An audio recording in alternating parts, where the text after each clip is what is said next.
మహానీయులను స్మరిస్తూ బయన్ కుమారి మాయావతి గారి నాయకత్వాన్ని బలపరుస్తూ ఈరోజు ఎన్నో ఉద్యమాలకు ఎంతోమంది సైంటిస్టులకు ఇంజనీర్లకు నాయకులకు ఎన్నో విప్లవాలకు నిలయమైనటువంటి ఈ ఉస్మానియా గడ్డ మీద ఈరోజు ఆర్ట్స్ కాలేజీలో బయన్ కుమారి మాయావతి గారి అంటే ఈ దేశ సామాజిక రాజకీయ ఆర్థిక దిక్సూచి అయినటువంటి మన అక్కగారి 70వ జన్మదినం సందర్భంగా బిఎస్ఎఫ్ఐ విద్యార్థులు వాళ్ళ నాయకుడు సోదరుడు తమ్ముడు కరుణాకరు ఏర్పాటు చేసినటువంటి ఈ సమావేశానికి నాతో పాటు ధైర్యంగా ఈ సమాజంలో జరుగుతున్న అన్యాయానికి తప్పులకు వ్యతిరేకంగా నా ప్రజలకు నేను అర్థం చేయించడానికి నా వంతు బాధ్యతగా నేను ప్రయత్నం చేస్తానని ఈ సమావేశానికి విచ్చేసిన గౌరవనీయులు ప్రిన్సిపల్ గారు ఆయిలన్న గారికి బహుజన్ సమాజ్ పార్టీ తరఫున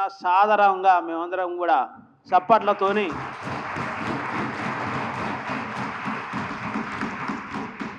ఆహ్వానిస్తున్నాం. మీకు ఈ బహుజన సమాజం అండగా ఉంటుందనే విషయం కూడా ఉస్మానియా వేదికగా మేము చెప్తున్నాం. ఇక్కడ నుంచి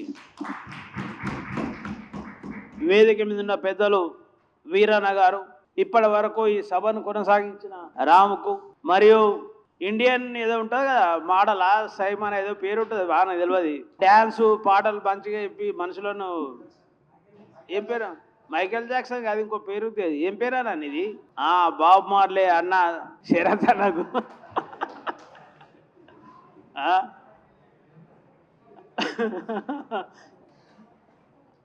అన్న వస్తేనే ఇన్ని వీలలు నిజంగా ఎంత సంతోషం అనిపించిందో అన్న. ఈ వీలలను తెలంగాణలో బహుజన్ సమాజ్ పార్టీకి అగ్రవర్ణాలకు వ్యతిరేకంగా బహుజనులకు అనుకూలంగా ఓట్లను మారుస్తారనే విషయం స్పష్టం చేస్తున్నాం. ఇక్కడ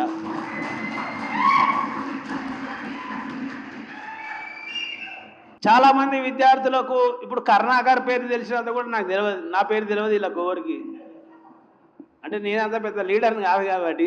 కానీ బహుజన్ సమాజ్ పార్టీ చాలా గొప్ప పార్టీ, చాలా బలమైన పార్టీ.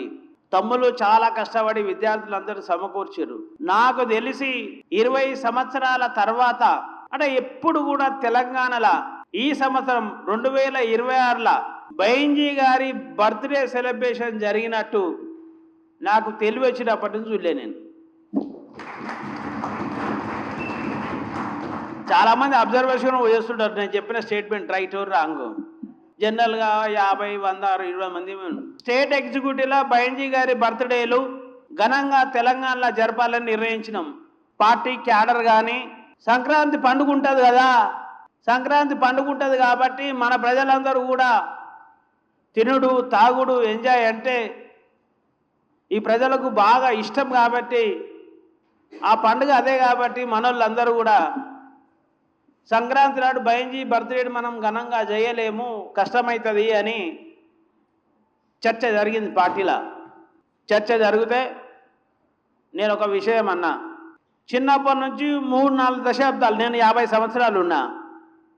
50 సంవత్సరాల నుంచి సంక్రాంతిని అబ్జర్వేషన్ చేసే జనవరి 13, 14, 15 వస్తుంది.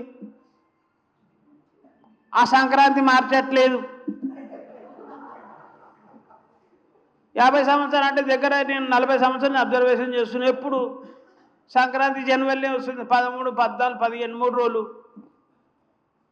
నాకు కూడా బాగా షోకున్న పతంగులు ఎగిరేసేది. మరి బైంజీ జనవరి 15నే పుట్టింది. సంక్రాంతి పండుగనేమో జనవరిలోనే 13, 14, 15 వస్తుంది, బైంజీ 15నే పుట్టింది.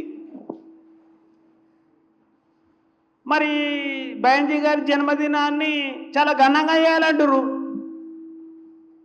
మన బ్యాచ్ ఏమో తాగుడు తిండిలో నెంబర్ 1 బ్యాచ్. మరి ఎట్లా చేస్తాం?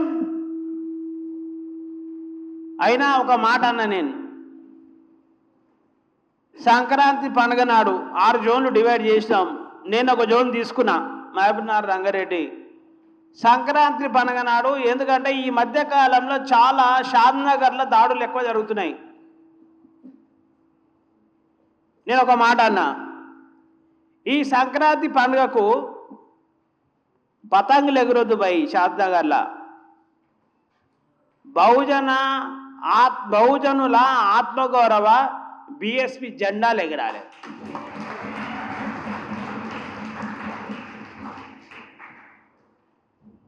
అని ఒక నిర్ణయం తీసుకున్నాం.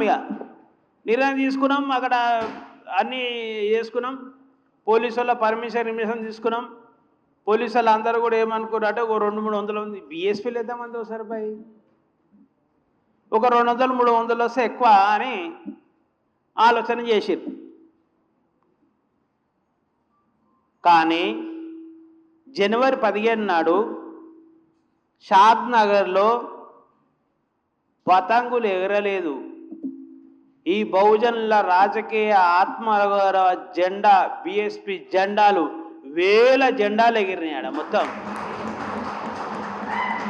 సుమారు 4000 నుంచి 5000 మంది షాద్ నగర్కు మన ప్రజల అటెండ్ అయ్యి రాబోయే రోజులు బహుజన రోజులు అనే విషయం షాద్ నగర్ డిక్లేర్ అయిందనే విషయం నేను స్పష్టం చేస్తున్నా. చాలామంది అంటుంటారు, ఏమంటారంటే ఈ మధ్యకాలంలో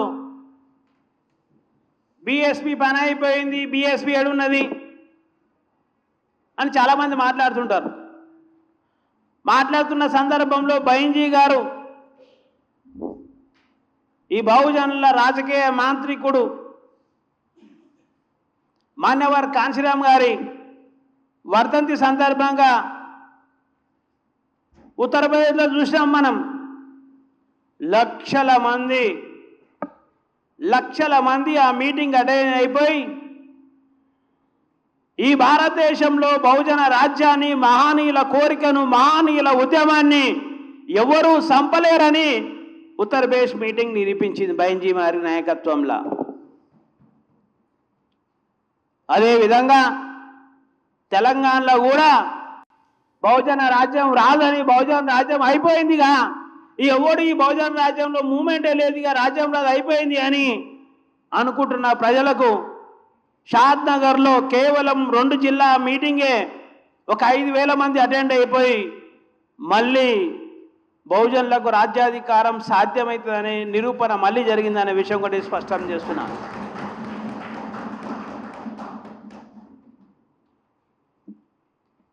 సోదరులారా, ఒక 2-3 నిమిషాలు నా గురించి చెప్పి మళ్ళీ స్టార్ట్ చేస్తాను. ఎందుకంటే మీరు యువకులు కాబట్టి, మాకంటే చాలా రోజులు మీరు ఉద్యమాన్ని తీసుకోవాల్సిన అవసరం ఉంది కాబట్టి మీకు నమ్మకం కలగాల్సిన అవసరం ఉన్నది, మీకు అర్థం కావాల్సిన అవసరం ఉన్నది. మీకు ఈ సమాజం మీద ఇష్టం పెరగాలంటే మీకు అర్థం కావాలి. ఈ ప్రపంచంలో భారతదేశం అయినప్పటికీ మన భారతదేశంలో కూడా ఒక స్పీకర్, ఒక లీడర్ ఎవరైతే అటెండ్ అవుతారో ఆ స్పీకర్ మాటలకు, వాళ్ళ ఆలోచనలకు కనుక లింక్ కలగకపోతే, ఆ స్పీకర్ మాటలకు వినే వాళ్ళ ఆలోచనలు కనుక లింక్ కాకపోతే సమాజంలో మార్పు రాదు. ఎప్పుడు స్పీకర్ మాటలకు అక్కడ కూర్చున్న వాళ్ళకందరూ కూడా వాళ్ళ జీవితాలకు సంబంధించిన వరకు, ఈ మాటలకు ఈ జీవితాలకు సంబంధించిన వరకు కనుక ఆ బాడీ మైండ్ కనుక యాక్సెప్ట్ చేయకపోతే నాకు తెలిసి ఆ సమావేశం వృధా. అంటే మార్పు సాధ్యం కాదు అని నేనైతే గమనిస్తున్నా. కాబట్టి దాన్ని నేను అట్లా మీకు అర్థమయ్యేటట్టు నేను ప్రయత్నం చేస్తాను. నేను పెద్ద స్పీకర్ గాను, కానీ చెప్పగలుగుతా అంతో ఇంతో. నా పేరు ఇబ్రాహిం శేఖర్, నేను బీటెక్ చదువుకున్నా. మాది సొంతం బాలాపూర్ గ్రామం. 2001లో నేను బాలాపూర్ సర్పంచ్గా ఎన్నికైనా. అది కూడా ఇండిపెండెంట్గా 2001 అంటే చాలా రోజుల క్రితం కదా. మాది మేజర్ గ్రామ పంచాయతీ. జనరల్గా సర్పంచ్ గెలవంగానే ఏం చేశారు అందరూ? ఓ టీఆర్ఎస్ పార్టీ, అప్పుడు టీఆర్ఎస్ లేదు ఎక్కువ, టీడీపీ కాంగ్రెస్ పార్టీ ఉన్నది. ఓ కాంగ్రెస్ టీడీపీలో జాయిన్ కావాలి. నేను ఎంఆర్పిఎస్లో జాయిన్ అయినా.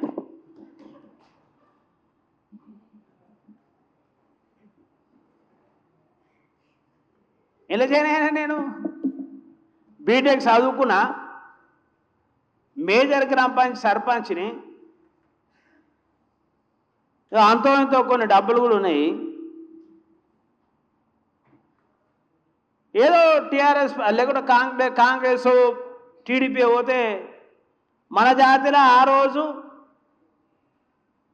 ఓ సర్పంచ్ అయిపోయి చాలా తక్కువ మంది బీటెక్ చదువుకొని ఉన్నోళ్ళు. నేను అప్పుడు నిజంగా కనుక కాంగ్రెస్ టీడీపీ పోతే ఈరోజు మీ దగ్గరికి ఒక మాజీ ఎమ్మెల్యేగానో మాజీ మినిస్టర్ వచ్చేటోని నేను ఆ రోజే నేను జాయిన్ అయితే. కానీ ఇంత గట్టిగా మాట్లాడేటోను కానీ నేను, నన్ను ఇష్టపడ్డోళ్ళు ఇంట్లో 10 మంది 20 మంది ఉన్నా అంత ఇష్టపడ్డోళ్ళు అయితే గారు. ఇప్పుడు వచ్చిన కారు కంటే పెద్ద కార్లు వస్తుంటేనేమో నేను.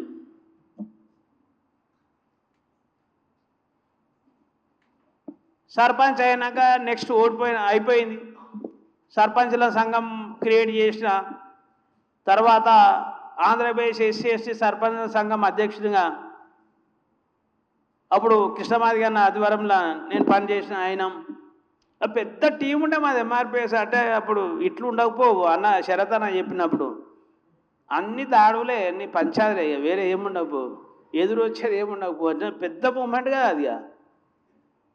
ఆయన తర్వాత మేమే ముందుంటుంది కానీ వాడు అడమొచ్చాడే కాడు. మాకు టీం పెద్దగా ఉంటుండే చాలా. అది సర్పంచ్ ఓడిపోయినా, సర్పంచ్ అయిపోయినాక గెలిస్తే జనరల్లో పోటీ చేసిన సర్పంచ్. అంటే బాలాపూర్ గణేష్ ఉత్సవం, బాలాపూర్లో లడ్డు అవుతుంది, లడ్డు వెల్లంపాడు అవుతుంది, మీ అందరికి తెలుసు. 2005లో నేను సర్పంచ్ ఉన్నప్పుడే లడ్డు కొన్నా. మా దగ్గర అందరూ అంటే డబ్బున్నోళ్ళు జనరల్గా రెడీలు కాబట్టి అందరు రెడీలే లడ్డు కొంటారు మా దగ్గర. మీరే కొంటారు 60, నేను ఎందుకు కొనా అని 2005లో 2,08,000కి లడ్డు కొనేసింది నేను. లడ్డు కొన్నా కానీ మరి మేమేం చేసామంటే నెక్స్ట్ ఇయర్ డబ్బులు ఇస్తారు. లడ్డు అయితే కొన్నడిగినా మరి డబ్బులు ఎట్లు వసూలు చేయాలి, ఎవడు అడగాలి? ఇక మన అడుగుడు కష్టం అనమాట. అంటే ఎవడు అడగాలి పైసలు, ఎవడు అడగాలి పైసలు అని అన్న డబ్బులు అయితే ఇస్తా భయ్, మీరు టెన్షన్ పడాల్సిన అవసరం లేదు. నెక్స్ట్ ఇయర్ రానే వచ్చింది, డబ్బులు అడిగింది నన్ను. డబ్బులు అయితే ఇస్తా నేను, కానీ మీరు నమ్మే దేవుడికి ఇచ్చే ముచ్చటే లేదు. మీరేదైతే గుడి డెవలప్మెంట్ అంటారో ఆ గుడికి ఇచ్చే ముచ్చటే లేదు. నేను ఇలా బీటెక్ చదువుకున్నా, సర్పంచ్ అయినా బాబాసాహెబ్ అంబేద్కర్ వల్ల అయినా. నేను ఇలా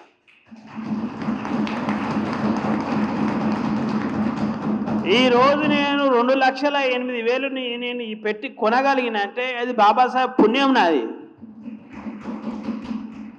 ఏదైతే ఈ దేశంలో పేదోళ్లకు చదివించి ఆర్థికంగా పెంచిండో బాబాసాహెబ్ అంబేద్కర్, అట్లా నా పైసలు కూడా ఇంకా పేద విద్యార్థులకే నేను ఇస్తా, కానీ మీకెట్లా ఇస్తావై, మీకు ఇయనే అన్న పైసలు.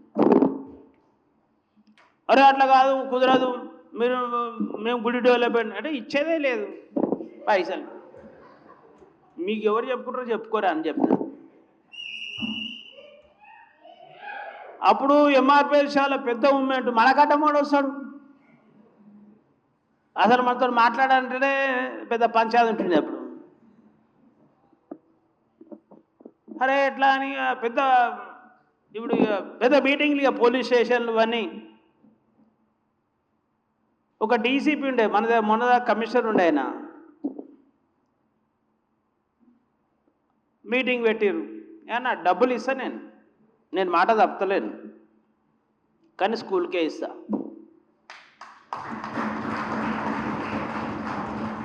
డబ్బులు ఇస్తా కానీ నేను స్కూల్కే ఇస్తాను. ఎందుకు ఆ మాట అన్నా అంటే, నేను సర్పంచ్ ఉన్నప్పుడు రెగ్యులర్గా స్కూల్కి పోయేటాను, గవర్నమెంట్ స్కూల్కు. ఈ టీచర్లు బ్యాచ్ ఏం చేద్దరు, మెల్లగా వస్తారు. యాదగిరి నాకు తెలుసు, ఏదో టీచర్లు చాలా మంచి చౌదరీలు వీళ్ళంతా, మెల్లగా పోతారు వీళ్ళు. నేను 9:30కే పోయి అటెండెన్స్ చేసేటోని. ఎవరికి? టీచర్లకే అటెండెన్స్. లేట్ వస్తే అబ్సెంట్. 8 అంటే వేసేస్తాడు హెడ్ మాస్టర్, అబ్సెంట్ వేసేయినా కానీ. ఇక అందరు టైంకి వచ్చేటోళ్ళు. ఇక చాలామంది టీచర్లు ట్రాన్స్ఫర్ చేయడం పోయి అడుగుతుంటే నేను బీటెక్ చదువుకున్నాను కాబట్టి కొంచెం మ్యాథమెటిక్స్ ఫిజిక్స్ నాకు మంచిగా వచ్చు. ఒక టీచర్ని అడిగిన నేను, విస్కాసిటీ అంటే ఏందో వాళ్ళకి చెప్పు నువ్వు అని. చెప్పు మరి, వాళ్ళకి అర్థం కావాలి, నువ్వు చెప్పు అని చెప్పిన. ఆయన చెప్పిండు. నేనైనా ప్రశ్న అడుగుతా, నేనైనా చెప్తా, నువ్వైనా ప్రశ్న అడుగు. ఆయన చెప్పిండు, పిల్లలు చెప్పలే, నేను చెప్పిన అర్థం చేపించిన, నువ్వు అడుగు ప్రశ్న అంటే అడుగుతా, అంతా చెప్పారు. ఎందుకంటే మనకు వాళ్ళకి అర్థం చేయించాలనే కాంక్ష బలంగా ఉంటుంది కాబట్టి అర్థం చేపిస్తాం మనం. అట్లా స్కూల్కి వచ్చేటోళ్ళు టీచర్లు ట్రాన్స్ఫర్ బాలాపూర్ అంటే ఇబ్రాహిం శేఖర్ గారు స్కూల్లోకి వచ్చి చెక్ చేశాడు బై, మా స్కూల్ కంటే ట్రాన్స్ఫర్ ఎందుకు కానీ చాలామంది టీచర్లు ట్రాన్స్ఫరే బంద్ చేసుకున్నారు, రాకపోతారు మా స్కూల్కి ఓటు బాలాపూర్. అట్లా రెగ్యులర్ స్కూల్కి పోతుంటే సర్పంచ్ జనరల్గా పోటీ చేసినా ఓడిపోయినా దానికి వచ్చిన తర్వాత లాస్ట్కి చెప్పిన, నేను డబ్బులు ఇచ్చేది స్కూల్కు ఇవ్వడానికే సిద్ధమున్నా. ఒకనాడు స్కూల్కి వెళ్తే మన పిల్లలు మధ్యాహ్న భోజనంలా కింద కూర్చొని తింటుంటే ప్లేట్ల పక్కకు ఇసుక ఆ పళ్ళెంలో పడుతుంది. అరే ఏంది పరిస్థితి? వర్షం మీదకి వెళ్ళి పడుతుంది, కింద ఇసుక పల్లెంలో క్లియర్ లేదు అది అని దానికి షెడ్ వేయాలని డిసైడ్ అయిపోయి, ఇస్తా భయ్ స్కూల్కు షెడ్ వేద్దాం, ఆ షెడ్కు మీరు గణేష్ కమిటీ నుంచి పైసలు ఇవ్వాలి, నా పేరు అవసరం లేదు, మా అయ్య పేరు అవసరం లేదు, మా ఇంటి పేరు అవసరం లేదు, మీ గణేషన్ కమిటీ పేరే పెట్టుకోర్రి అని మా ఊరు గణేష్ కమిటీలతో కూడా ఇంకా 4.5 లక్షలు ఎక్కువ తీసుకొని నేను 2,08,000 పెట్టి బాలాపూర్ స్కూల్లో ఈరోజు షెడ్ వేయించడం ఈరోజు కూడా ఉంటుంది. అది ఆడ షెడ్ వేయించడానికి కింద బండలు లేవు. అప్పుడే ఆ స్కూలు కాంపౌండ్ వాళ్ళు కాంట్రాక్టర్ కడుతున్నాడు. నేను సర్పంచ్ కదా, చాలా ఇండైరెక్ట్ పంచాది ఉంటుంది పైసలు అంతా, ఇక చెప్పలేను బహిరంగంగా. వానికి చెప్పిన, నాకేమి ఇవ్వద్దు భయ్, ఆ బండలే అని చెప్పిన అని కింద ఫ్లోరింగ్ కూడా వేయించడం. ఈరోజు అక్కడ షెడ్ ఉంటుంది, బండలు ఉంటాయి, మంచి వేదిక, వర్షం పిల్లలు మంచిగా కూర్చొని తింటారు. ఈరోజు మంచిగా అంటే తింటారు, ప్రోగ్రామ్స్ వర్షం గిర్షం అన్నీ జరుగుతాయి. అమ్మ కొంచెం ఇంతలే ఎందుకు ఈ మాట చెప్తున్నా నేనంటే ఆమెకంటే, నాకు గవర్నమెంట్ స్కూల్ విజిట్ చేసే అలవాటు. ఇది గవర్నమెంట్ స్కూల్ ఏం చేస్తారు పిల్లలు, ఓను గిచ్చుతాడు, ఓడు గిల్లుతాడు, ఇది చదవరుగా సాకనా. ఇవి అందరిని అబ్జర్వేషన్ చేసుకుంటే నాకు చెప్పే అలవాటు ఉంది. నాకు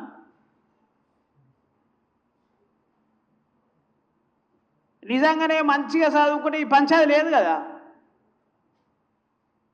ఓన్ గిల్లుతున్నాడు, టీచర్ చెప్పింది వినరు మనోళ్ళు.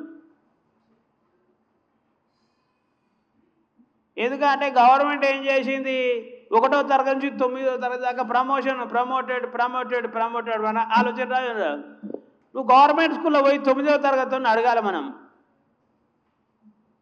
7 - 9 ఎంత అని అడిగినాం అనుకోను, 7 - 9 అంటే అట్లయితే పోతా సార్ అంటాడు. నువ్వు బల అడుగుతావు కానీ అంటారు, అట్లయితే పోతా అంటారు. నాకు తెలిసి ఇంట్లో కూడా 4-5 కాదు అది.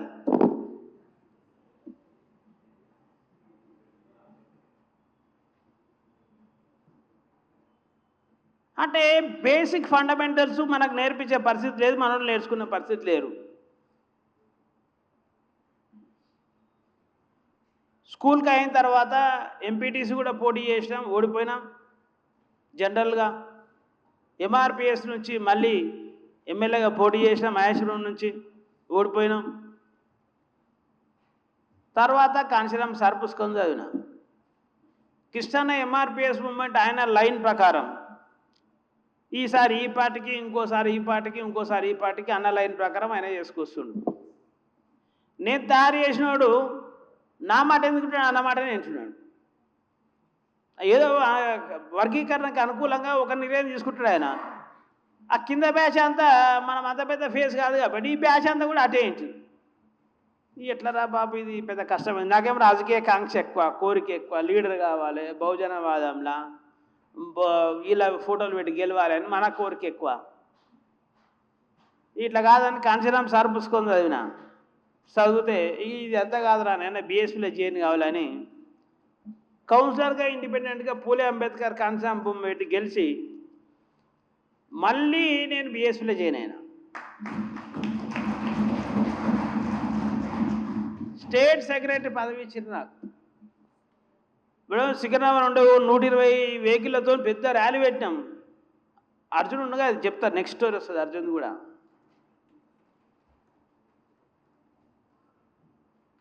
పెద్ద ర్యాలీ పెట్టినాం, జాయిన్ అయినాం. మళ్ళీ స్టేట్ సెక్రటరీగా అయినా, జనరల్ సెక్రటరీ అయినాక 2018లో బీఎస్పీకి వెళ్ళి ఎమ్మెల్యేగా పోటీ చేసినాం. మళ్ళీ ఎట్లా గెలవం కాబట్టి ఓడిపోయినాం, అంటే అంత వరకు జరగలేదు కాబట్టి. మళ్ళీ 20లో నేను కార్పొరేటర్గా పోటీ చేసిన. మళ్ళీ కార్పొరేటర్ గెలిచిన నేను. మళ్ళీ పులెం. ఇదంతా ఇండిపెండెంట్ జీవితమే, అంతా పూలే అంబేద్కర్ కాంశీరాం ఏం లేదు, ఇలా వేరేది ఏం లేదు. దీని మీదనే నడిపిస్తున్నా. అంటే 20 సంవత్సరాలు, అంటే ఈ తెలంగాణ రాజ్యం వస్తుందా అలా చెప్పడానికి ఒక బేసిక్ ఐడియా నేను క్రియేట్ అంటే చెప్తున్నా విషయం. నేను గెలవంగానే సబితేంద్ర రెడ్డి గారు నాకు ఫోన్ చేశారు. ఎందుకంటే ఆమె మీద నేను 2 సార్లు పోటీ చేసినా కదా. నేను ఒకసారి అంబేద్కర్కి దండేయనీయలే ఆమెను మేము. ఒకసారి జలిపల్లి ఎంఆర్పిఎస్ నుంచి ఎమ్మెల్యేగా పోటీ చేసేటప్పుడు సబితాయన్ రెడ్డి గారి నుండి ఆమె వెంబడి 10 మందిని పంపించారు లోపలికి, పోలింగ్ బూత్లకు, ఓ స్కూళ్ళకు. మమ్మల్ని ఓనియలే. నేను ఆమె ఎమ్మెల్యే క్యాండిడేటే, నేను ఎమ్మెల్యే క్యాండిడేట్నే. లోపలికి ఆమె వెంబడి 11 మంది ఎట్లా పోతారు, నా వెంబడి ఎట్లా పోరు? 11 మంది బయటికన్నా రావాలి, నా వెంబడి 11 మంది లోపలికన్నా పోవాలి. లేకుంటే కుదరదని గేట్ కాడ కూర్చున్నాం. ఇక పోలీసు వాళ్ళకు ధైర్యం లేదు, ఆమెను రిటర్న్ పిలిచానికి, ఆమె మినిస్టర్ కాబట్టి మనని అందరిని లోపల పంపించేసి మనవాడు. ఈ లాజిక్ అంతా నాకు కాంశీరాం సార్ చదివితేనే అర్థమైపోయింది. నేను గెలవంగానే సబితాయన్ రెడ్డి గారు నాకు ఫోన్ చేసిర్రు. ఫోన్ చేసి, శేఖర్ కంగ్రాచులేషన్స్ అన్న. థ్యాంక్ యూ మేడం అన్న. ఆమె కూడా అనుకున్నది ఏమని, డిప్యూటీ మేయర్ శేఖర్ చేసేటప్పుడు వీడు ఇంత ప్రచారం చేశాడా రా నాయన అని ఆమె కూడా ఊహించుండేది. అంతా ఆ మూవీస్ చేసేది కాదేమో, వీడు దేశవ్యాప్తంగా దీన్ని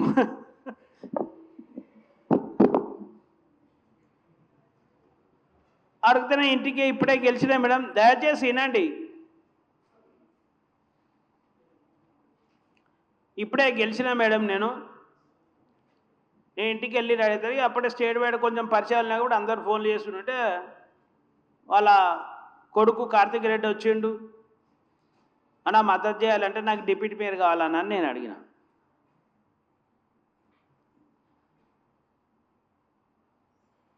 డబ్బులు మాట్లాడితే డబ్బుల విషయం అయితే అవసరం లేదన్నా, డిప్యూటీ మేయర్ ఇవ్వాలి నాకన్నా. 32 మంది కార్పొరేటర్లను ఎక్కువనే గెలిచిన.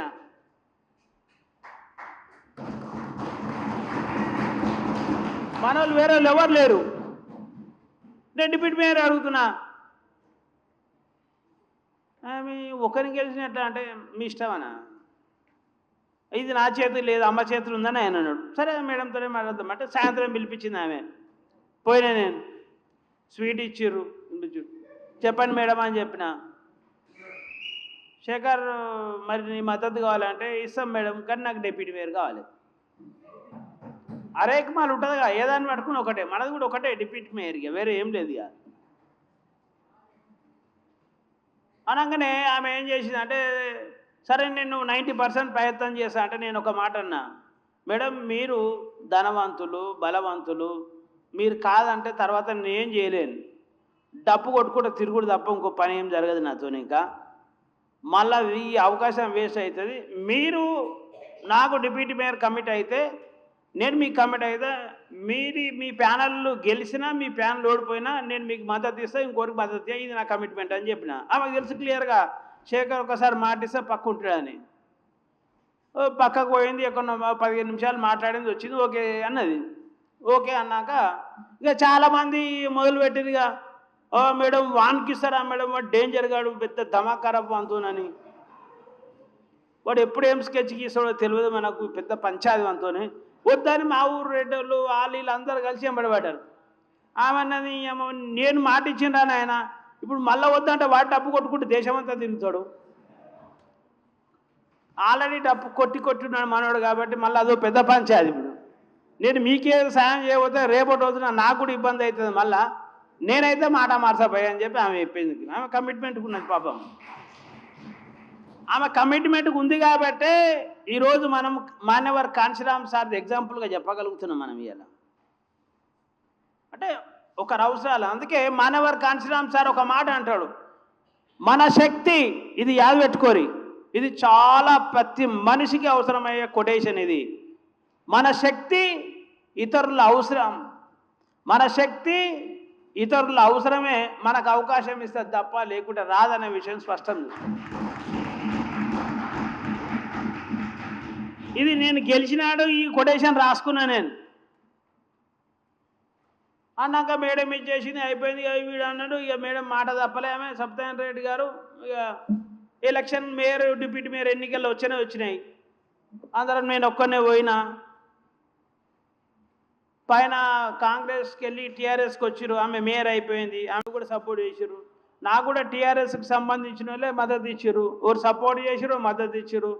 నేను ఎలక్షన్ కమిషన్ చూస్తూనే ఉన్నా, మొత్తం అన్నీ అయిపోయినాయి, సంతకాలు ఇంతకాలు అన్ని పెట్టేసిర్రు, అయిపోయింది. నేను కూడా ప్రమాణ స్వీకారం చేయాలిగా, లీగల్ ప్రాసెస్ అంతా అయిపోయింది, డిప్యూటీ మేయర్గా నేను లీగల్గా అయిపోయాను. ఇక నేను వీడికి వచ్చి మైకి పెట్టుకొని మాట్లాడాలి, నేను ప్రమాణం చేయాలి ఆయన. అప్పుడు ఏం చేసిన అంటే మెల్లగా వెనక జోబులోకి వెళ్ళి బీఎస్పీ కండ వేసి మెడల్ వేసుకున్నా.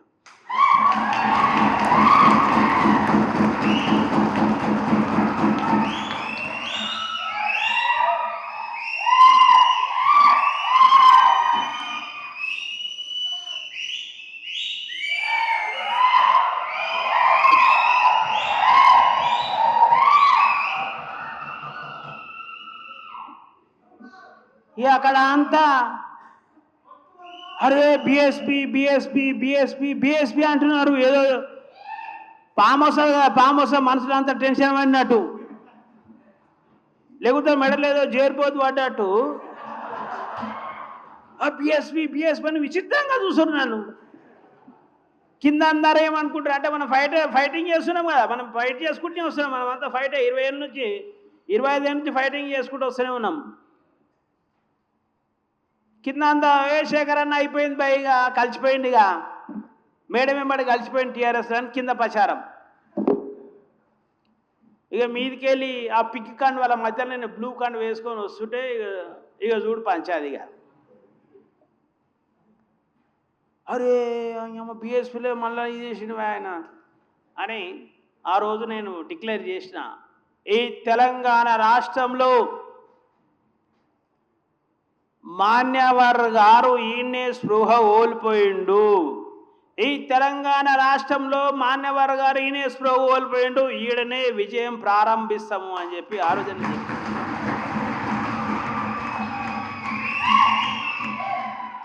నా జీవితంలో ఆ మాట కూడా నిలుపుకుంటా నేను ఖచ్చితంగా.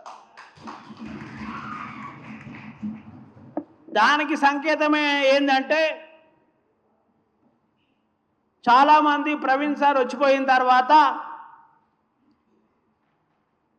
గంత పెద్ద మనిషి వచ్చినాక ఆయనతోనే కాలేదు, గంత పెద్ద మనిషి ఒక ఐపీఎస్ డీజీపీ గంత పెద్ద ఐపీఎస్ ఆఫీసర్తోనే కాలేదు, ఆయన టీఆర్ఎస్లో పోయిండు, నీతోనేమవుతుంది అని చాలామంది మాట్లాడుతూ చెప్తుర్రు. వాళ్ళందరికీ నేను ఉస్మానియా వేదికగా ఒక మాట చెప్తున్నా, అయ్యా బాబు, మేము చేసే పోరాటము భారీ వర్షం లాంటిది కాదు, మేం చేసే పోరాటము భారీ వర్షం లాంటిది కాదు, పెద్ద తుఫాన్ లాంటిది కాదు, మాది ముసురు లాంటి పోరాటం.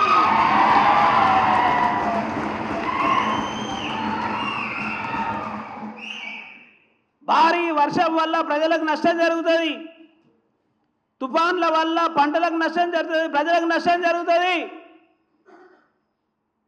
కానీ ముసురు వల్ల ప్రజలకు నష్టం జరగదు, గ్రౌండ్ వాటర్ పెరుగుతుంది, పంట పెరుగుతుంది, ప్రజలకు లాభం జరుగుతుంది. మా పోరాటం ప్రజలకు లాభం జరిగే పోరాటం అనేది.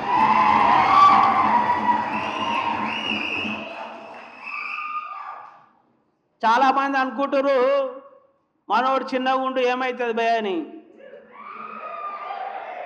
మనోడు చాలామంది అనుకుంటారు మనోడు చిన్నగా ఉండు ఏమంటే ఏమని. మా అక్క కూడా ఈ దేశంలో చిన్నగానే ఉంది అని చెప్తున్నా నేను. మా అక్క కూడా ఈ దేశంలోనే చిన్నగా ఉంది, ఏం చేస్తుందో మీరు చూస్తారు. ఈ చిన్నోడు కూడా ఈ తెలంగాణలో ఏం చేస్తాడో చూస్తారు మీరు అంతా.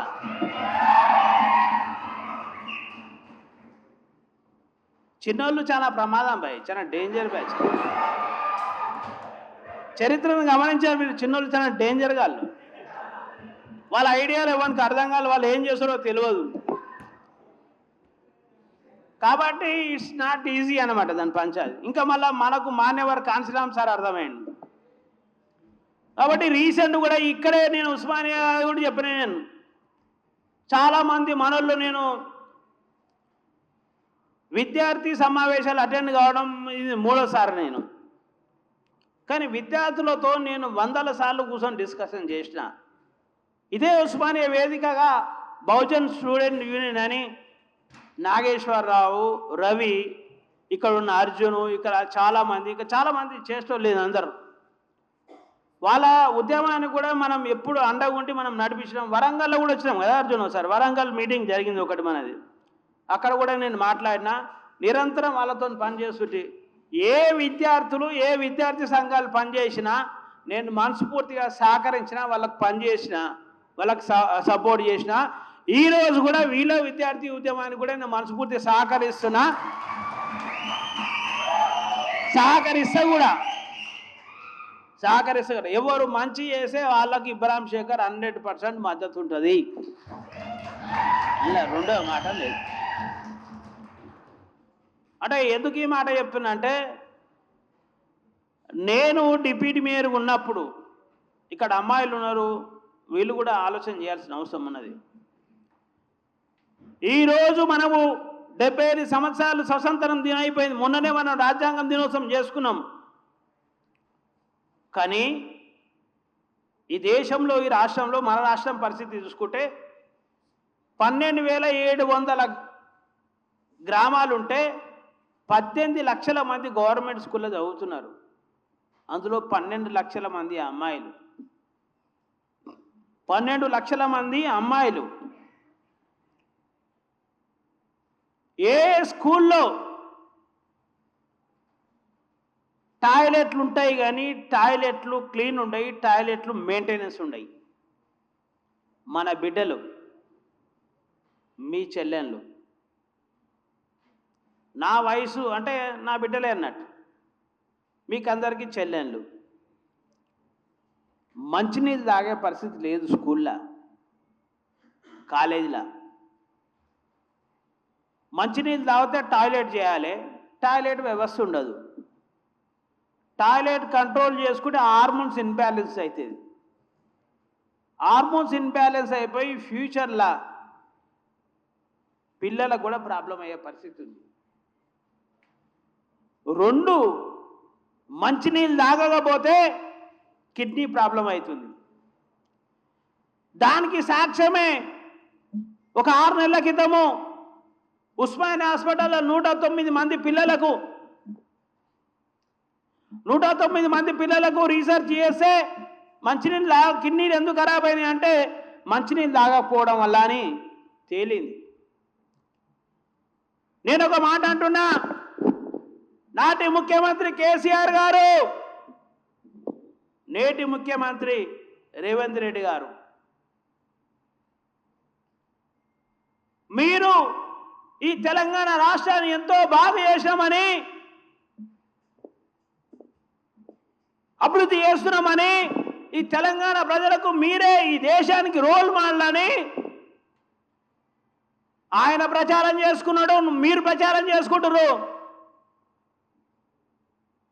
మీరు మీ కుటుంబాల మీ కులాల అభివృద్ధిని చేసుకుంటారు తప్ప మా పిల్లలకు మా బిడ్డలకు కనీసం ఈరోజు ఈ సెకండ్న మంచినీళ్ళు తాగే స్వేచ్ఛ ఇయ్యని మీ ప్రభుత్వాలను కూల్చేది తప్పదనే విషయం కూడా స్పష్టం చేస్తున్నాం. మా ప్రజలకు ఊరూరికి ఇంటింటికి ఈ విషయం అర్థం చేపించేది పక్కా, మీ రాజ్యం కూలేది పక్కా, మా పిల్లల రాజ్యం వచ్చేది కూడా పక్కా అనే విషయం కూడా స్పష్టం చేస్తున్నాం. దీన్ని గమనించిన నేను సర్పంచ్ నుంచి కొట్లాడుతున్నా. నేను 2001 సర్పంచ్ నుంచి టాయిలెట్లు మీరు పోయి ఎంక్వైరీ చేసుకోవచ్చు. ఎవరన్నా బాలాపూర్ గవర్నమెంట్ స్కూల్కి వెళ్ళి ఇబ్రాహిం శేఖర్ ఏం మాట్లాడతాడు, లేకపోతే బడంగపేట మున్సిపల్ కార్పొరేషన్ ఇబ్రాహిం శేఖర్ ఏం మాట్లాడతాడు అంటే నా పేరు టాయిలెట్స్ శేఖర్. సర్పంచ్ ఉన్నాడు మాట్లాడితే అదే, కౌన్సిలర్ ఉన్నప్పుడు అదే మాట్లాడుతుంటే, కార్పొరేటర్ ఉన్నప్పుడు అదే మాట్లాడితే, నేను లేస్తే ఇక శేఖర్ అన్న లేచిండయా ఇక గవర్నమెంట్ స్కూల్ టాయిలెట్ గురించి మాట్లాడతారు. ఇదే discussion. You can go and enquiry about me. అంటే నాకంత కసి లేకపోతే ఇంత కాన్ఫిడెంట్ చెప్పలేను నేను. అయితే ఇది గమనించిన నేను ఎన్నో శాఖ అదే డిప్యూటీ మేయర్గా నాకు 35,000 ఆనవరీయం వస్తుంది. యాక్చువల్గా మా భార్యకి చెప్పిన నేను, మా భార్య ఊకే ఈ 35,000 నీకే ఇస్తా చిట్టి వేసుకోమానా అని కమిట్మెంట్ ఇచ్చిన ఆమెకు. కానీ అక్కడ చూసే స్కూల్ పరిస్థితి బాగాలేదు. నేను డిప్యూటీ మేయర్ అయినప్పటి నుంచి డిప్యూటీ మేయర్ అయిపోయే వరకు 5 సంవత్సరాలు 60 నెలలు 35,000 21 లక్ష బాలాపూర్ స్కూల్లో టాయిలెట్లు క్లీన్ చేయడానికి నేను డబ్బులు ఇచ్చిన. ₹1 కూడా తీసుకోలే నేను. ₹1 కూడా తీసుకోలేదు. డిప్యూటీ మేయర్ ఎండింగ్ సమయంలో కాంగ్రెస్ ప్రభుత్వం వచ్చింది. రంగారెడ్డి జిల్లా ఇన్ఛార్జ్ మినిస్టర్ శ్రీధర్ బాబు మా బడంగపేటకు వచ్చిండు. వస్తే ఆ రోజు టీఆర్ఎస్ పార్టీ వాళ్ళకు వ్యతిరేకంగా ధర్నా పెట్టింది. నన్ను రమ్మంటే నేను పోలేదు. నేను వేదిక మీద కూర్చున్నా, నన్ను మాట్లాడమంటే చెప్పిన. ఏం ప్రజల ప్రభుత్వం అండి మీది, మీ కాంగ్రెస్ పార్టీది. ఆ రోజు కేసీఆర్ మమ్మల్ని అట్లే మోసం చేసిండు తెలంగాణ పేరు మీద. ఈరోజు ప్రజల ప్రభుత్వం పేరు మీద మీరు అట్లే మోసం చేస్తున్నారు. ఇక్కడ కూర్చున్న వాళ్ళు ఎవరైతే ఉన్నారో వీళ్ళ పిల్లలు గవర్నమెంట్ స్కూల్లోగా చదువుతున్నారు. వాళ్ళ పిల్లలు మనస్ఫూర్తిగా మంచినీళ్ళు తాగలేని పరిస్థితి ఉన్నది. ఏ ప్రభుత్వం ఇది, ప్రజల ప్రభుత్వం అని చెప్పి నేను నిలదీసిన క్లియర్గా. శ్రీధర్ బాబు నిలదీస్తే అప్పటికప్పుడు ఆయన కలెక్టర్కి ఫోన్ చేసి పిలిచి ఎంక్వైరీ చేయించి ఈ తెలంగాణ రాష్ట్రంలో ఒక జీవో తీసుకొచ్చారు. గవర్నమెంట్ స్కూల్లో టాయిలెట్ స్క్రీనింగ్ కోసం 15,000 ఇవ్వాలి మొత్తం ఎక్స్పెండిచర్ అని చెప్పి ఈ తెలంగాణ రాష్ట్రంలో ఒక జీవో వచ్చిందంటే అది ఒక డిప్యూటీ మేయర్ బీఎస్పీ పార్టీ వల్ల, బహుజన్ సమాజ్ పార్టీ పోరాటం వల్లనే మాత్రం అది వచ్చిందనే విషయం కూడా స్పష్టం చేస్తున్నాను. మీరు ఎంక్వైరీ చేసుకోరి. నేను మాట్లాడిన సెకండ్ నాడే ఎంక్వైరీ అయింది. వారం రోజులలో ఒక జీవో వచ్చింది. అంటే సోదరులారా, నేను ఏమంటున్నా అంటే మన సమస్యలు ఇతరులు ఎవరు బాబాసాహెబ్ అన్నట్టు ఇతరులు ఎవరు పరిష్కరించాలి, మనకు మనమే పరిష్కరించుకోవాలి.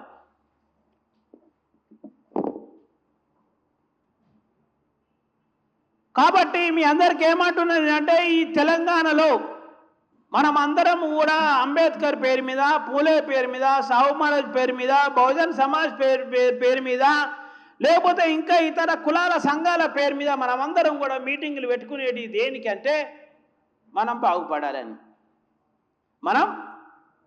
బాగుపడాలని, డెవలప్ కావాలని, రక్షణ పొందాలని, ఆత్మగౌరవంగా జీవించాలని, మన పిల్లల భవిష్యత్తు మంచిగా ఉండాలని అనే మనం మీటింగ్ పెట్టుకుంటాం. ఈరోజు మీటింగ్ కూడా అదే కదా, వాస్తవమా కదా? మరి ఇది ఎలా సాధ్యము? బేసిక్ పాయింట్ ఈ బహుజనులు మర్చిపోతున్నారు. ముఖ్యంగా ఈ సమాజంలో ఒక ప్రాబ్లం ఏముందంటే, చదువురానోడంట చదువు చెప్పినట, చదువురానోడు టీచర్ పంపిస్తేమని ఉంటుందా అండి? ఆటరానోడు కోచర్ అయిందట,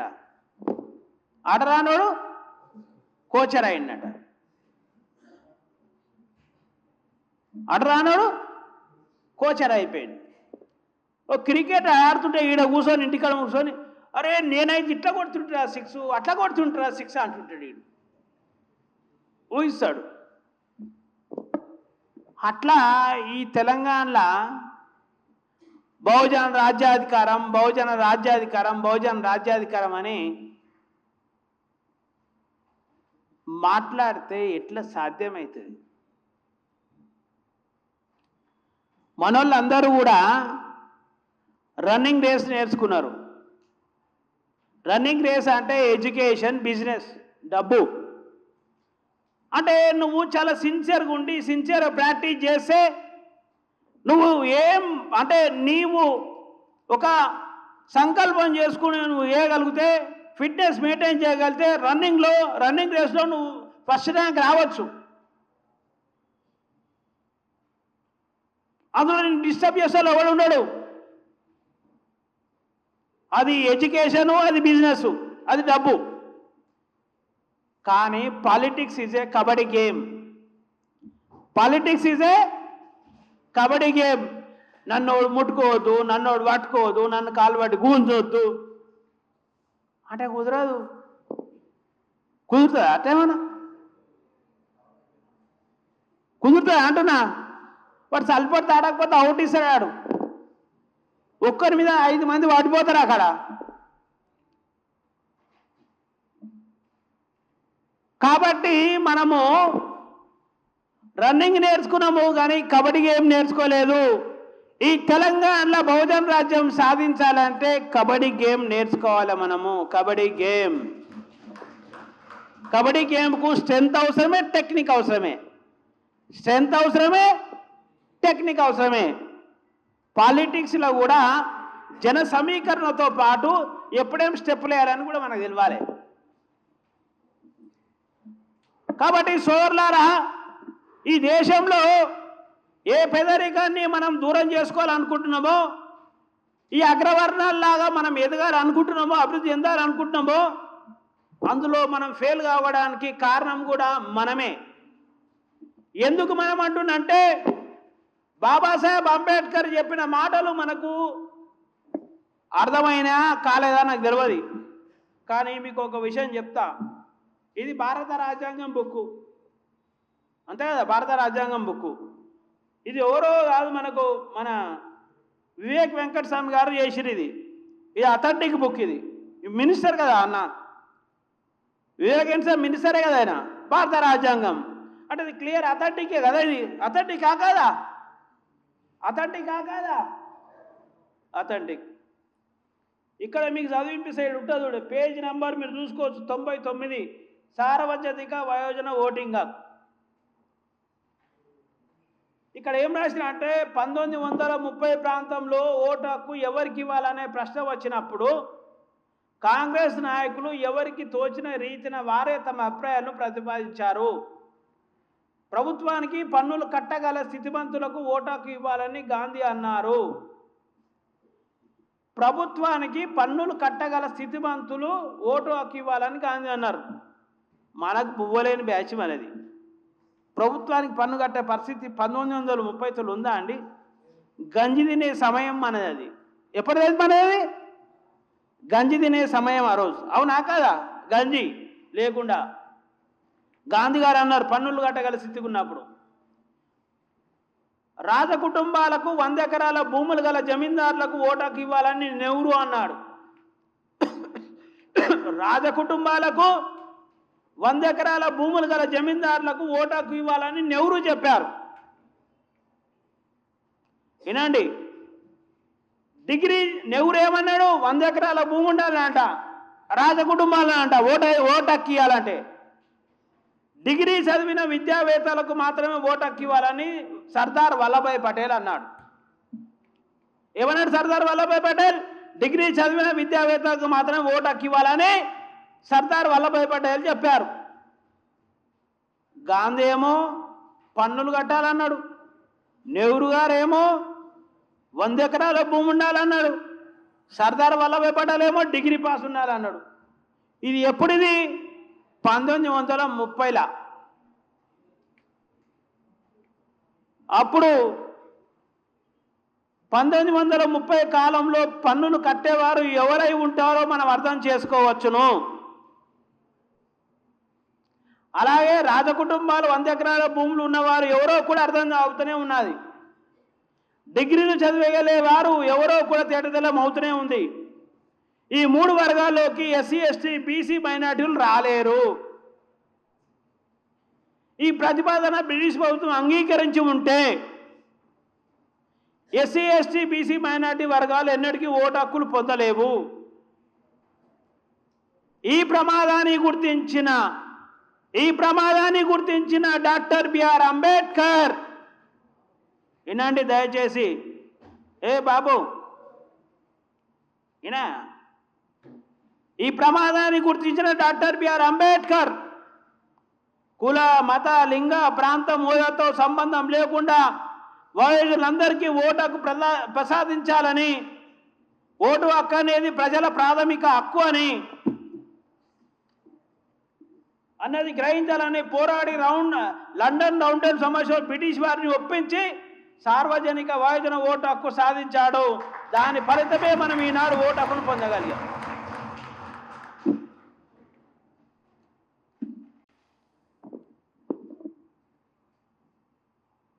గాంధీ గారేమో పన్నులు కట్టమన్నాడు. అసలు మనము తిండికి జీతం చేసేటోళ్ళము, 1930లో తిండికి జీతం చేసే బ్యాచే కదా. నెహ్రూ ఏమో 100 ఎకరాల భూమి రాజకుటుంబాలు అన్నాడు. సర్దార్ వల్లభాయ్ పటేల్ డిగ్రీ పాస్ కావాలన్నాడు. మరి ఈరోజు ఒక గ్రామాల్లో సర్పంచ్కి వ్యతిరేకం మాట్లాడలేని మనోళ్ళు బాబాసాహెబ్ అంబేద్కర్ వల్ల ఎమ్మెల్యేలు, ఎంపీలు, మినిస్టర్ అయిన వాళ్ళు మన అమ్మాయిలను అత్యాచారం చేసే కూడా అసెంబ్లీలో, పార్లమెంట్లో మాట్లాడలేని ఉన్న మన ఎమ్మెల్యేలు, ఎంపీలు ఉన్న ఈ రోజుల్లో ఇన్ని అవకాశాలు ఉంటాయి. ఆ రోజు బాబాసాహెబ్ అంబేద్కర్ మొత్తం భారతదేశాన్ని శాసిస్తున్న గాంధీ, నెహ్రూ, సర్దార్ వల్లభాయ్ పటేల్ వీళ్ళందరి ముగ్గురిని ఎదిరించి తన జ్ఞానంతో తనకున్న అకుంఠితమైన దీక్షతో ఇంగ్లీషులో నొప్పించి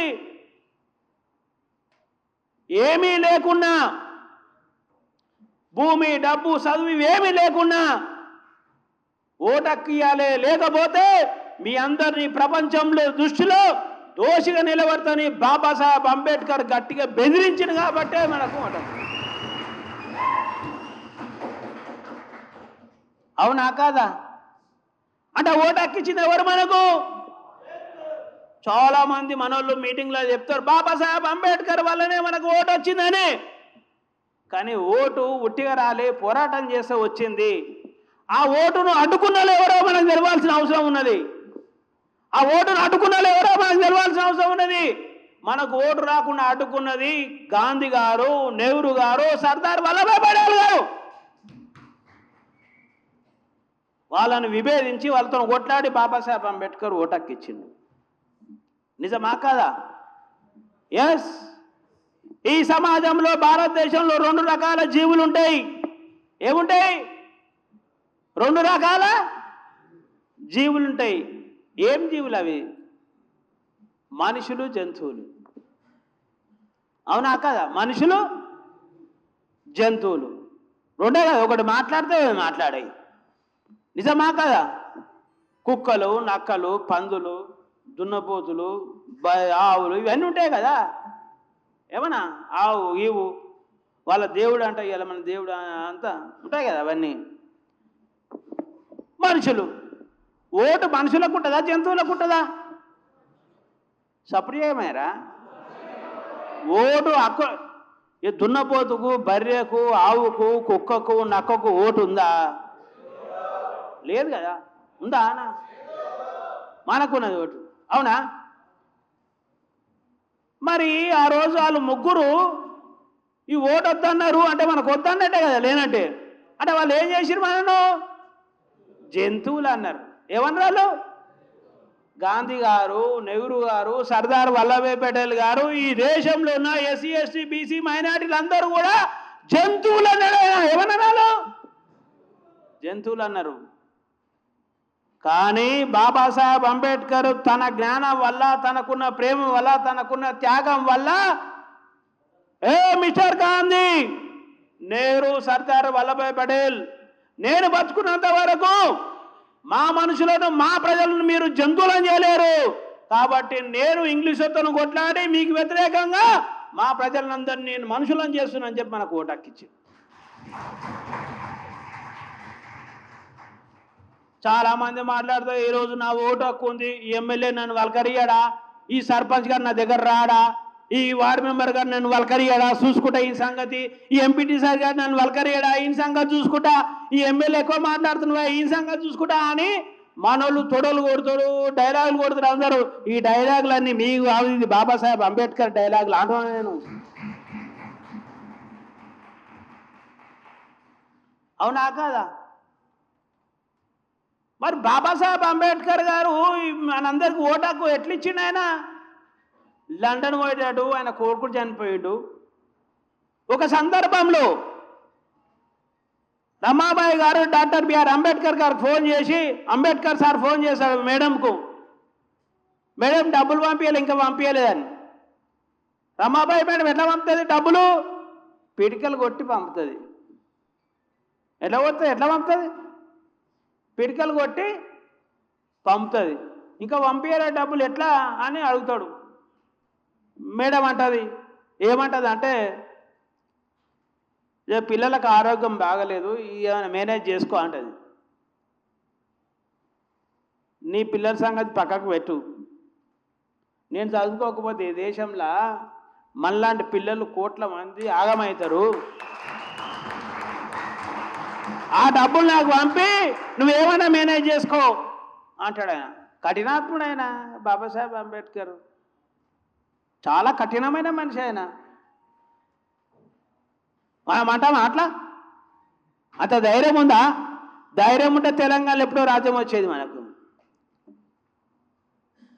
అప్పుడు ఆమె పంపిస్తుంది, పిల్లలు అనారోగ్యంతో చనిపోతారు. పిల్లలు అనారోగ్యంతోనే చనిపోతారు. కొడుకు శవానికి ఒక బట్ట కప్పే పరిస్థితి కూడా ఉండదు.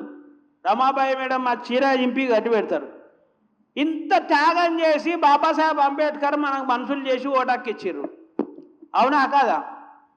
ఇన్ని బాధలు పడ్డాడు. ఎవరి వల్ల? గాంధీ నిజంగా అడ్డుకోకపోతే ఎంత పంచాయతీ ఉండేది కాదు కదా.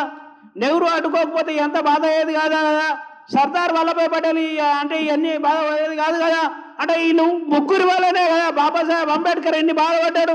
సర్దార్ వల్లభాయ్ పటేల్ క్లియర్ అన్నాడు, మీ శాఖలోనికి, మంగళలోనికి, మాలోనికి, ఇవనికి మీకెందుకు రిజర్వేషన్లు, మీరు చట్టసభలు ఎందుకుంటారు, పోయి మీరు బట్టలు ఉత్తుకోరి, ఏమైనా వేసుకోరి అని చెప్పి అన్నాడు ఆయన.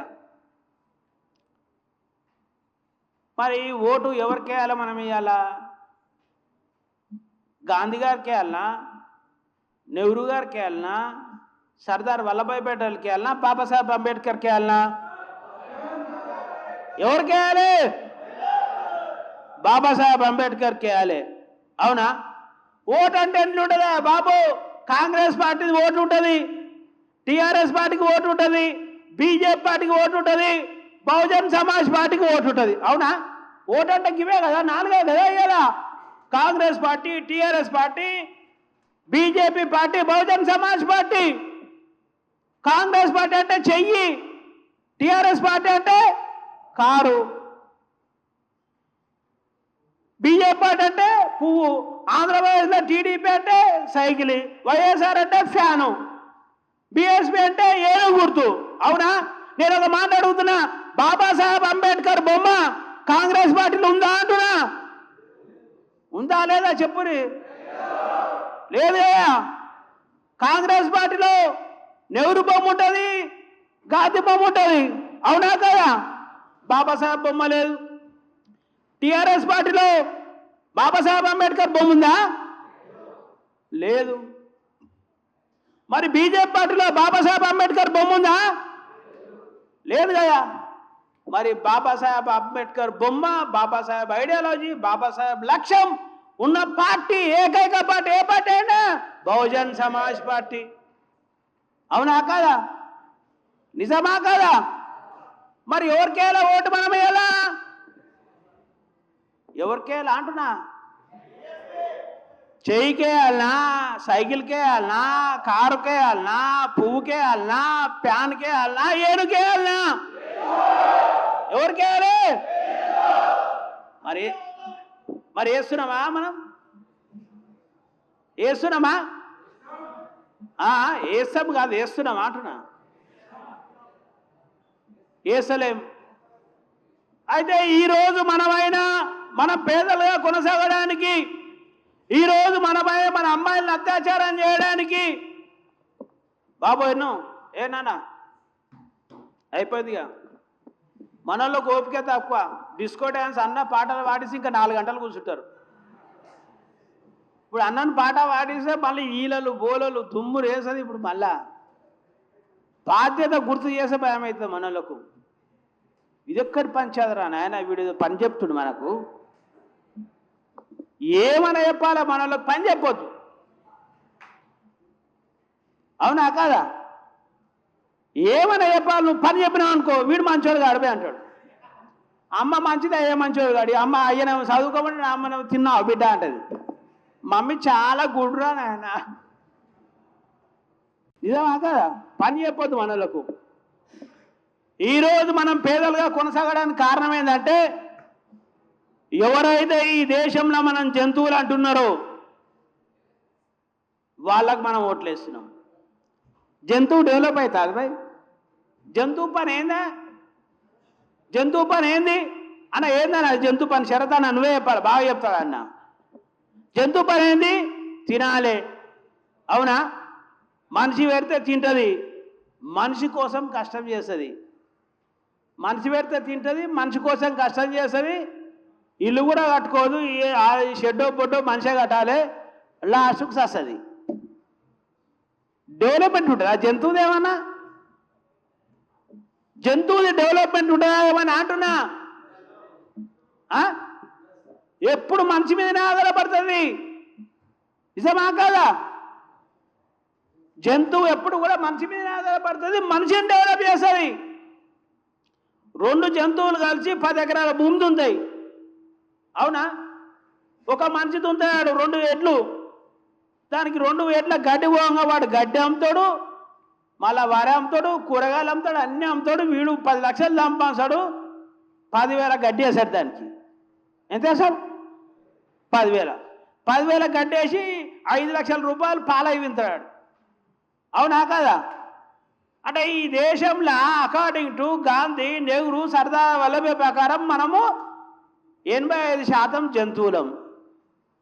శరతన్న కరెక్టా రాంగా? జంతువులం. 15% మనుషులు. 15% మనుషులు.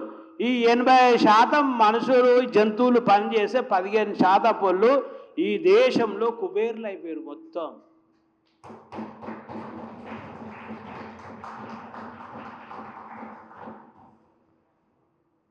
కానీ బాబాసాహెబ్ చెప్పినట్టు మనుషులుగా మనమే వేసి మనమే తింటే ఈరోజు అగ్రకులాలను ఒక్క రోజులో కిందికి తోలుస్తాం మనం. ఒక్కటే, ఓన్లీ 1 డేలా. అవునా కాదా? ఈరోజు ఇంకా మనం అడుకునే స్టేజ్లు ఉన్నామంటే కేవలం మనము బాబాసాహెబ్ మనకు అర్థం కాకపోవడం వల్లనే. 2004లో నేను సర్పంచ్ ఉన్నప్పుడే 2004లో సర్పంచ్ ఉన్నప్పుడే నేను ఎంఆర్పిఎస్ స్టేట్ వైస్ ప్రెసిడెంట్ ఉన్నప్పుడే భూమి ఉంటే భూమి డబ్బు చదువు ఉంటే ఓటు ఇవ్వమన్నాడు గాంధీ, ఏమి లేకున్నా ఓటు ఇవ్వమన్నాడు బాబాసాహెబ్ అంబేద్కర్ అని 2004లోనే నేను గోడల మీద రాపించిన. 2004లో రాపించిన నేను. ఇబ్రాంపట్నం ఆ ప్రాంతం అంతా రంగారెడ్డిలో మీరు పోయి ఎంక్వైరీ 2004లోనే రాపించిన నేను. కాబట్టి సోదరులారా, ఈ ఉస్మానియా వేదికని గొప్పలు చెప్పుకునే మనోళ్ళందరూ కూడా బాబాసాహెబ్ అంబేద్కర్కి వ్యతిరేకులనే నాయకులను చేసి తప్ప బాబాసాహెబ్ వారసులను కానీ బాబాసాహెబ్ ఆలోచన కానీ ఈ ఉస్మానియా వేదిక వల్ల ఇప్పటి వరకు న్యాయం జరగలేదనే విషయాన్ని నేను స్పష్టం చేయడానికి ఈరోజు వచ్చిన ఇక్కడ.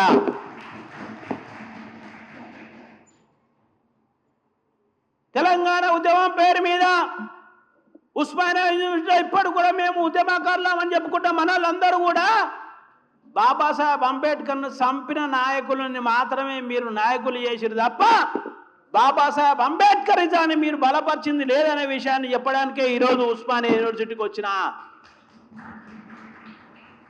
కాబట్టి ఇప్పటి నుంచి అయినా మీరు వాళ్ళు కూడా మీ మనసు మార్చుకొని బాబాసాహెబ్ అంబేద్కర్ మార్గంలో నడవాలనే విషయమే నేను చెప్తా ఉన్నాను. సోదరులారా, ఏదైతే మీకు ఒకటే చెప్తున్నా, పేదోడిని లీడర్ చేసే సిద్ధాంతమే Bahujan Samaj party.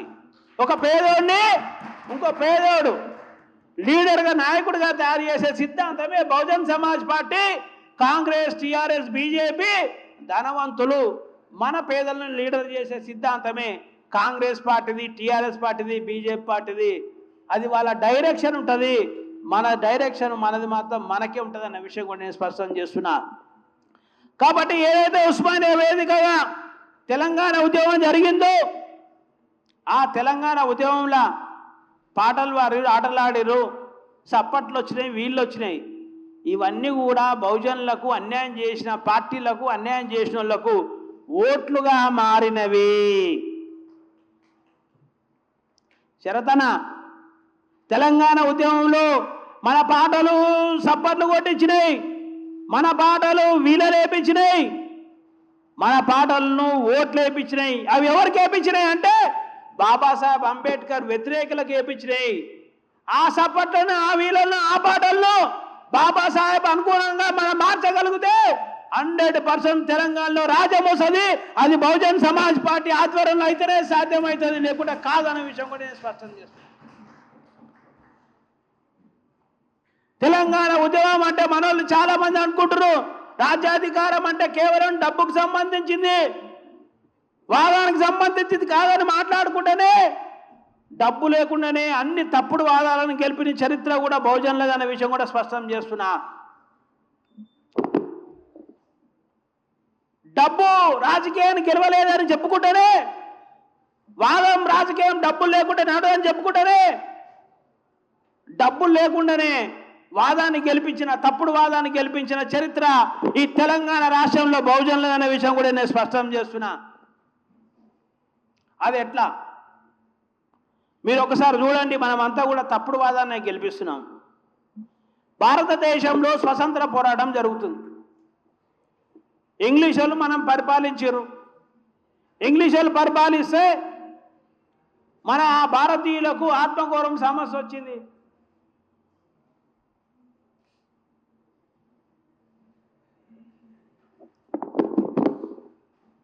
Yeah press మీటర్తో ఏమవుతుంది, ఇంగ్లీష్ వాళ్ళు మన భారతీయులను పాలిస్తే ఆత్మగౌరవ సమస్య వచ్చింది. మీరు మమ్మల్ని పాలించుడు ఏంది అని ఆత్మగౌరవ సమస్యనే స్వతంత్ర పోరాటంగా మారింది. ఆత్మగౌరవ సమస్యనే స్వతంత్ర పోరాటంగా మారింది. ఆ స్వతంత్ర పోరాటమే కాంగ్రెస్ ప్రభుత్వంగా మారింది. ఆ రోజు బాబాసాహెబ్ అంబేద్కర్ ఏమన్నాడు, ఈ స్వతంత్ర పోరాటం వల్ల మాకేం లాభం జరగదు భయ్, మాకేం లాభం జరగదు, ఇది కేవలం ఇది మీకు అనుకూలమైన వాతావరణమే. ఆ రోజు ఆ స్వతంత్ర పోరాటం ఈ దేశంలో మనువాదులైన కాంగ్రెస్ పార్టీకి వచ్చేసింది. వచ్చిందారా లేదా? ఇంగ్లీషులో డబ్బు కంటే ఇంగ్లీష్ వాళ్ళ దగ్గర డబ్బు ఉంది, ఇంగ్లీష్ వాళ్ళ అధికారం ఉన్నది. భారతీయుల దగ్గర ఇంగ్లీష్ వాళ్ళ కంటే డబ్బు ఎక్కువ లేదు, అధికారం లేదు. అయినా ఆత్మగౌరవం అనే పోరాటం, భారతీయుల ఆత్మగౌరవం అనే పోరాటం ఇంగ్లీష్ వాళ్ళ డబ్బును, ఇంగ్లీష్ వాళ్ళ అధికారాన్ని ఓడగొట్టి భారతీయులకు స్వాతంత్రం ఇచ్చిన పరిస్థితి మనం చూసినాం. మనం చరిత్ర చదువుతున్నాం. ఇలా అంటే ఇక్కడ డబ్బు గెలవలేదు, అధికారం గెలవలేదు, కేవలం ఆత్మగౌరవం అనే సమస్య గెలిచింది. అది అయిపోయిన తర్వాత ఉత్తరప్రదేశ్లో మానవర్ కాంశీరామ్ గారు, అయ్యా ఈ దేశంలో ఇంగ్లీష్ వాళ్ళ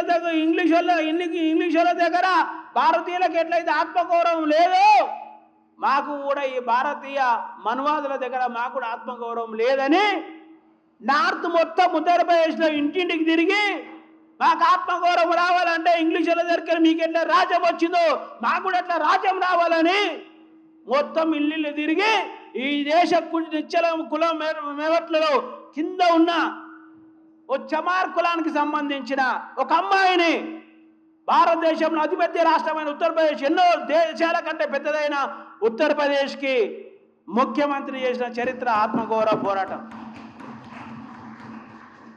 ఆత్మగౌరవం ఇంగ్లీషులను ఓడగొట్టింది, ఇంగ్లీషుల రాజ్యాన్ని ఓడగొట్టింది.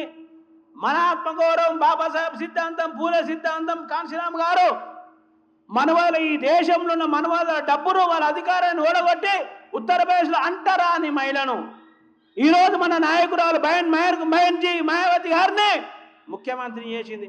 అక్కడ కూడా డబ్బు గెలవలే, అక్కడ కూడా ఆత్మగౌరవం గెలిచింది, ఆడ డబ్బు ఓడిపోయింది. తర్వాత మనం తెలంగాణకు వచ్చే వరకు, ఆంధ్రప్రదేశ్కి వచ్చే వరకు సినిమా యాక్టర్ ఎన్టీ రామారావు, రాముడు, కృష్ణుడు, దుర్యోధనుడు, ఆయన ప్లస్ ఆయనే మైనస్ ఆయన్నే, రాముడు ఆయన్నే, కృష్ణుడు ఆయన్నే, దుర్యోధనుడు ఆయన్నే, భీముడు ఆయన్నే, ప్లస్ ఈనే మైనస్ ఈనే, రెండు ఆయన్నే కనబడతాడు మనకు. అవునా కదా? రెండు క్యారెక్టర్లు, ప్లస్ క్యారెక్టర్, మైనస్ క్యారెక్టర్, రెండు క్యారెక్టర్లు ఆయనవే. తెలుగులోకి ఆత్మగౌరవం లేదన్నాడు ఆయన. మళ్ళా ఆయన వచ్చి ఏమన్నాయన, తెలుగులోకి ఆత్మగౌరవం అంటే నిజమే అనుకున్నాం. మళ్ళా మనందరం నిజమా కాదా? తెలుగులోకి ఆత్మగౌరవం నిజమే అనుకొని టపా టపా టపా గుద్దిపడేసి మళ్ళా ఎన్టీ రామారావు సినిమా హీరోని చేసినాం మనం. కాంగ్రెస్ కంటే డబ్బులు ఎక్కువ ఆయన దగ్గర ఏమన్నా ఓ పార్టీ కంటే లేవు, ఆయనను మనం సీఎం చేసినాం. తెలుగులో ఆత్మగౌరవం గెలిచింది. మళ్ళా నార్త్ ఇండియాలో కింద తెలుగులో ఆత్మగౌరవం ఎన్టీ రామారావు గెలిపించింది కూడా మనమే కదా, 80% మనమే. అదైపోయినాక మళ్ళీ కేసీఆర్ వచ్చిండు. తెలుగులో ఆత్మగౌరవం కాదు భయ్, తెలంగాణ ఆత్మగౌరవం ఆంధ్రలో మోసం చేసిన మనోడు పట్టిండు. పట్టగానే అరే కరెక్ట్ చెప్పిండు కేసీఆర్. ఆంధ్రలో ఆత్మగౌరవం, ఆంధ్రలకు పాలనలో మనకెక్కడ ఆత్మగౌరవం అంటే మళ్ళా నమ్మినాం మనం. ఆ రోజు ఉమ్మడి ఆంధ్రప్రదేశ్లో మొత్తం బహుజనులందరూ నమ్మినాం ఎన్టీ రామారావును. ఇప్పుడు తెలంగాణలో మళ్ళీ కేసీఆర్ మాట నమ్మినాం. మన పనే నమ్ముడు, ఆలోచించుడే లేదు మనది, పనే నమ్ముడు మనది అని మనమందరం కూడా ఇక డ్యాన్సులు, కవాతులు, కథ కార్ఖానా మీకు అందరికి తెలిసిందే కదా. మనోడు మినిస్టర్లు అయిన వాళ్ళు బాధపడ్డారు, సంస్కృతి అయిన వాళ్ళు బాధపడ్డారు, పాటలు పాడేవాడు బాధపడ్డాడు, అందరు బాధపడ్డారు. కానీ ఆ పదవిలోకి అంతా కదా. మళ్ళీ తెలంగాణ వాదం మళ్ళీ గెలిచే కాంగ్రెస్ పార్టీ కంటే ఎక్కువ పైసలు ఉన్నాయా? టీడీపీ కంటే ఎక్కువ ఉన్నాయా పైసలు? కేసీఆర్ దగ్గర లేవు కదా. మళ్ళీ టీఆర్ఎస్ వాదాన్ని ఎవరు గెలిపించారు? మళ్ళా మనమే గెలిపించినాం.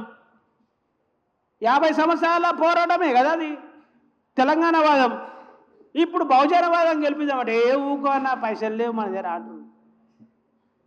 ఏమంటారు? పైసలు లేవే అంటారు. స్వాతంత్ర పోరాటానికి గెలిపించింది మనమే. ఉత్తరప్రదేశ్లో మాయావతి కాంశీరామ్ సార్ గెలిపించింది మనమే, ఆయన గెలిపించింది కాబట్టి. ఎన్టీ రామారావుని గెలిపించింది మనమే, కేసీఆర్ని గెలిపించింది మనమే పైసలు తీసుకోకుండా. మందిని గెలిపిమంటేనేమో మనం రెడీ ఉన్నాం, మందిని రాజులు చేద్దామంటే పైసలు అవసరం లేవు మనకు, మనోని రాజుని చేద్దామంటే పైసలు కావాలంటారు. నిజమా కాదా? నిజమా కాదా? కాబట్టి నేనేమంటున్నా, ఉస్మానియా విద్యార్థులారా, ఉస్మానియాలో నాయకులారా, ఇంకా ఈ సమాజం మీద అవకతవకలు మాట్లాడుతున్న మాజీ విద్యార్థులారా, మాజీ లీడర్లారా, ఇప్పటికైనా మీ మనసు మార్చుకొని ఏ తప్పుడు వాదాన్ని అయితే మీ త్యాగంతో గెలిపించారో, ఏ తప్పుడు వాదాన్ని మీ త్యాగంతో గెలిపించారో, ఏ తప్పుడు వాదాన్ని, ఏ మోసం వాదాన్ని మీ త్యాగంతో గెలిపించారో, మీరు మనసు మార్చుకొని మీరు సరి చేసుకొని మళ్ళీ ఒకసారి మీ త్యాగంతో బహుజన గెలవడానికి మీరు సిద్ధం కావాలనే విషయం మేము స్పష్టం చేస్తున్నాం. ఒకవేళ మీరు చేయకపోతే,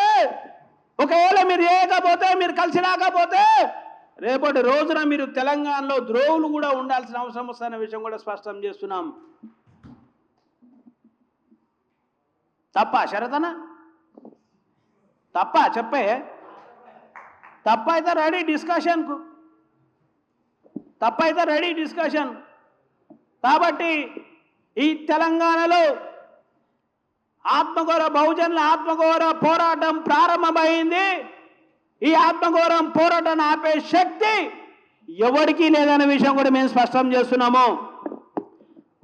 అయా సోదరులారా, రాజశేఖర రెడ్డి అంటే కేసీఆర్ భయపట్టినని మాట్లాడరు, కానీ మనోను కొట్టేసి మనోడు సీఎం అయిండు. అవునా? కేసీఆర్ని ఎదిరించే దమ్మేమనుకుంది అన్నారు. రేవంత్ రెడ్డి మనోను కొట్టేసిండు. అయా బాబు, రేవంత్ రెడ్డి నిన్ను కొట్టేసి బహుజనులు అనే విషయం స్పష్టం చేస్తుంది. ఇది పక్కా. ఎందుకంటే ఈ దేశంలో ఇంగ్లీషులను కన్విన్స్ చేయగలిగింది మన్వాదులను కొట్టేసిన బాబాసాహెబ్ అంబేద్కర్ వారసులం. ఈ దేశాన్ని మేము తప్ప ఎవడు పాలించాడంటే వాళ్ళ కుర్చీలు కదిలించిన కాంశీరామ్ గారి వారసులం. ఎవరికి లొంగని, ఈ దేశంలో ఎవరికి లొంగని మాయావతి గారి వారసులం, కార్యకర్తలం. మీ పని చేసుడు మాకు పెద్ద పనే కాదు. ఈ రోజు నుంచి తెలంగాణ మొత్తంలో పూలే అంబేద్కర్ కాంశీరామ్ గారిని ప్రజలు చెప్పుకుంటూ ఈ దేశంలో గాంధీ గారు ఓటొద్దన్నాడు, సర్దార్ వల్లభాయ్ ఓటొద్దన్నాడు, నెహ్రూ ఓటొద్దన్నాడు, బాబాసాహెబ్ అంబేద్కర్ ఓటొచ్చాడు. బాబాసాహెబ్ అంబేద్కర్ ఉన్న పార్టీ ఏకైక పార్టీ బీఎస్పీ పార్టీ. కాబట్టి మనం వీళ్ళు జంతువులు అన్నారు, కాబట్టి మనుషులుగా మనం ఉన్నాము. ఈ మనుషులు డెవలప్ కావాలంటే ఈ రెడ్డలలాగా, ఈ కమ్మలలాగా, వెలుపలలాగా మనం రాజులు కావాలన్నా, ఫ్యాక్టరీ మన కావాలన్నా, మన అమ్మాయిలకు ఆత్మగౌరవం దక్కాలన్నా, ఇవన్నీ జరగాలన్నా ఈ తెలంగాణలో రాజ్యం సాధించే ఇంకో మార్గం లేదన్న విషయాన్ని ఊరికి గూడెం చెప్తాం. ఖచ్చితంగా తెలంగాణలో రాజ్యం సాధిస్తామనే విషయాన్ని స్పష్టం చేస్తూ మరి ఈ అవకాశం ఇచ్చిన మీ అందరికీ ధన్యవాదాలు చెప్తూ సెలవు.